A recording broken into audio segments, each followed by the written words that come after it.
Hi,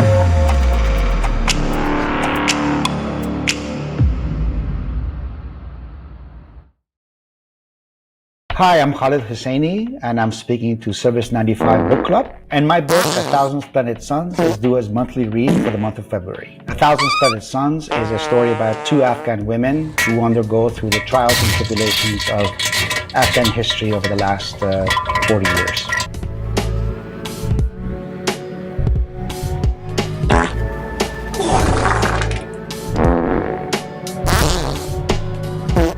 The idea for A Thousand Splendid Suns really began when I visited Kabul in 2003. It was my first time back in 27 years I'd left as a child.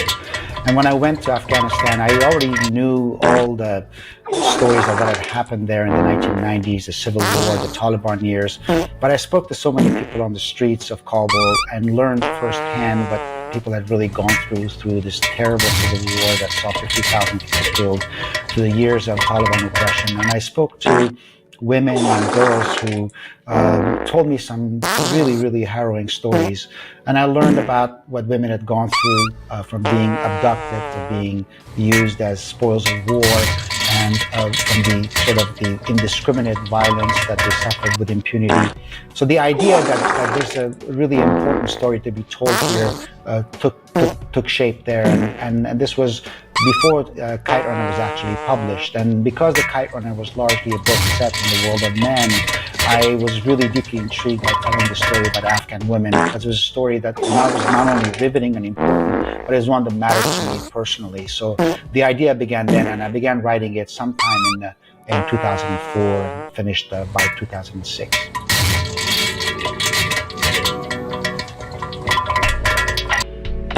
The way I write is I have a German idea and I began to work it, and that idea is constantly going through a process of transformation and metamorphosis. So I don't outline my books, and so I began with this general idea about two women from very different parts, corners of Afghan society, who somehow come together and have to go through some difficult hardships and sort of save each other. And that's kind of the broad idea. And so I wrote, I think the first draft was really the most challenging one, where I wrote different drafts of the first draft. And so because I don't outline, I kind of fumble my way into blind alleys and have to backtrack and try something else. But it was really a process of just plugging away and keep working at it and hope that I find my way. So yeah, all of my books have gone through enormous transformations as I'm writing, and nothing is really outlined or planned. That's kind of the way it works for me. I've tried outlining books before, but I find that they sort of pigeonhole me. They sort of, I feel squared, kind of corralled by them, and sort of rob me, at least, of that element of spontaneity and surprise and possibility that otherwise exists when I write without any kind of constrictions of an outline.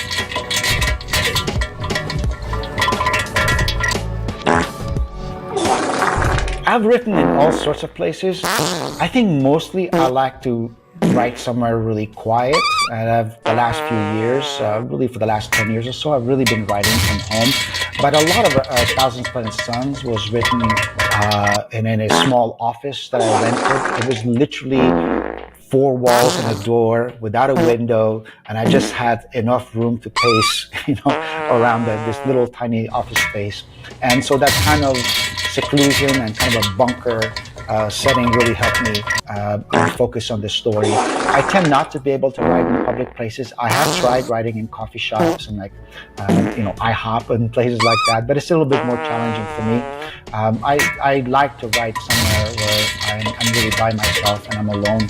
I tend to think of writing as having to descend into a kind of a mental bunker where you're really by yourself and you shut out the outside noise. And for A Thousand Splendid Suns, I was literally kind of in a bunker where there was really no intrusions from the outside world at all, and that seems to work best for me.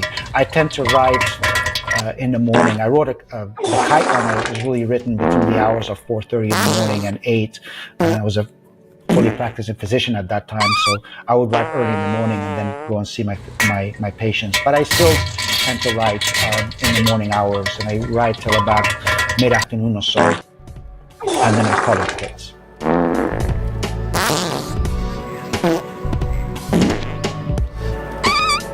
I did research the book, but not extensively so. I'm not an extensive researcher. A lot of what I wrote in the Thousand Splendid Suns really emerged from conversations that I had with people on the streets of Kabul in 2003. Some of the things they told me actually made their way into the book verbatim.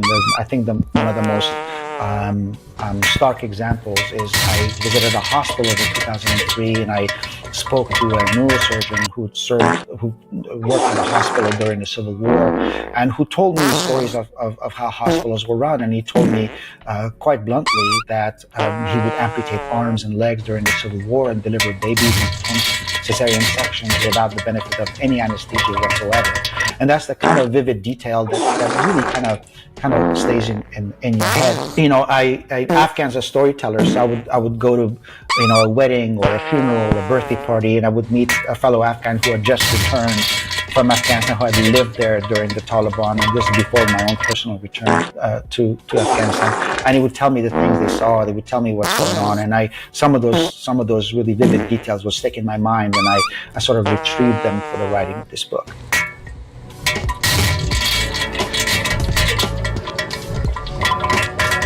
Well, a lot of my fellow writers tell me that they tend to outline, they tend to sort of figure out the book in their head and spend most of their time really figuring out the shape of the book and then putting it down on in sort of an outline form. And then the actual writing of the process of the book itself is fairly quick. I don't know whether, for instance, Rachel Cusk actually works this way as well. For me, it's quite the opposite. I just sit down and begin writing. There's an idea or an image or something that really intrigues me, and I sort of start playing with it and see where it goes. The downside of it is that it sort of leads me astray sometimes, and I find my way into places where I don't know how to get out of it, so I just kind of restart and maybe discard a lot of pages that I have written. Sometimes that happens. But the beauty of it is that nothing is ever written in stone. And there's enormous possibility, and it leaves a lot of room and space for spontaneity and surprise. A really good example of that would be when I was writing The Kite Runner. I wrote an entire draft of the book without ever realizing or coming to the insight that the two main characters, the two boys in the book, were actually half brothers. And so I hadn't outlined that. So when I was writing it, that idea came, and suddenly that kind of changed the whole tenor and the emotional stakes in the book.